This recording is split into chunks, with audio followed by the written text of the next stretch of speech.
In this video, I respond to a body fat reduction question asked on Facebook.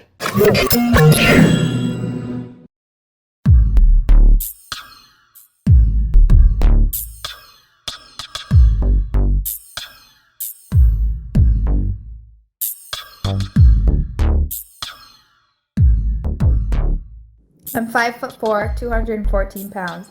My question is, how come I'm not losing weight anymore? I thought I was doing everything right, but nothing is happening. I see you talk a lot about compliance, but I have no problem following the diet I'm on. And I like writing down what I eat. It keeps me on track and feel like I'm in a good groove. Any suggestions are appreciated.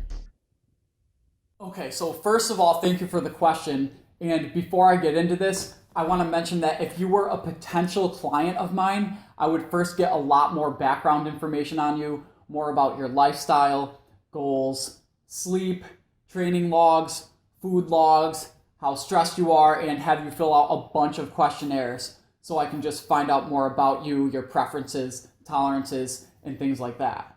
But assuming that you don't have any adherence issues, and you're 100% compliant with what you're saying, the first major thing that pops up is that with all the information you gave me, I didn't see you mention anything about how much you're eating besides the protein that you mentioned you were taking in.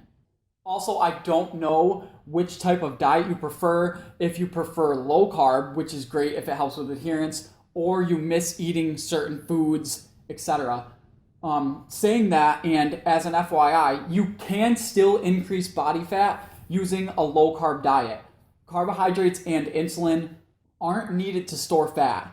You can maintain, lose, or gain weight on any diet you choose, whether that's vegan, high carb, low carb, ketogenic, or whatever else. Like I said, without any background information on you, here's what I think will be a quick, practical response to your question. So firstly, the determining factor for weight loss specifically will be whether or not you create a net negative energy balance or an energy deficit. In simple terms, this would be where energy or calories taken in would be less than the energy you expend.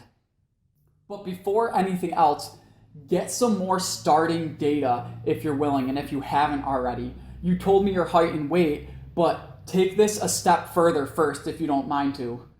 For example, take some before pictures from the front, side, and back and note the conditions you took them. The lighting, how far away, the time of day, things like that. And then retake these about every 4 to 8 weeks. Also take your own girth measurements every 1 to 2 weeks. And if you want more specific information about these or starting measurements or other data and assessments to take before, just ask me in the comments below and I'll respond to all of you.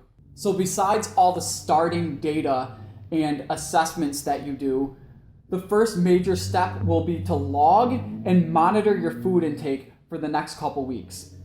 When some people do this, they lose weight automatically because most likely they become more aware and conscious of how much and what they're eating. If this is the case and you do lose weight and you're happy, all you have to do is just keep doing what you're doing.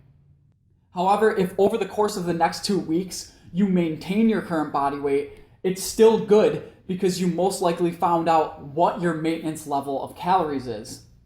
From here, figure out how much weight you want to lose, how fast, and then adjust your calories, macronutrients, and the like to your goals. Not all, but most people do well with lowering their maintenance level of calories by about 15 to 25% and then see consistent weight loss progress for months. Just recognize that this may need to be adjusted in the future.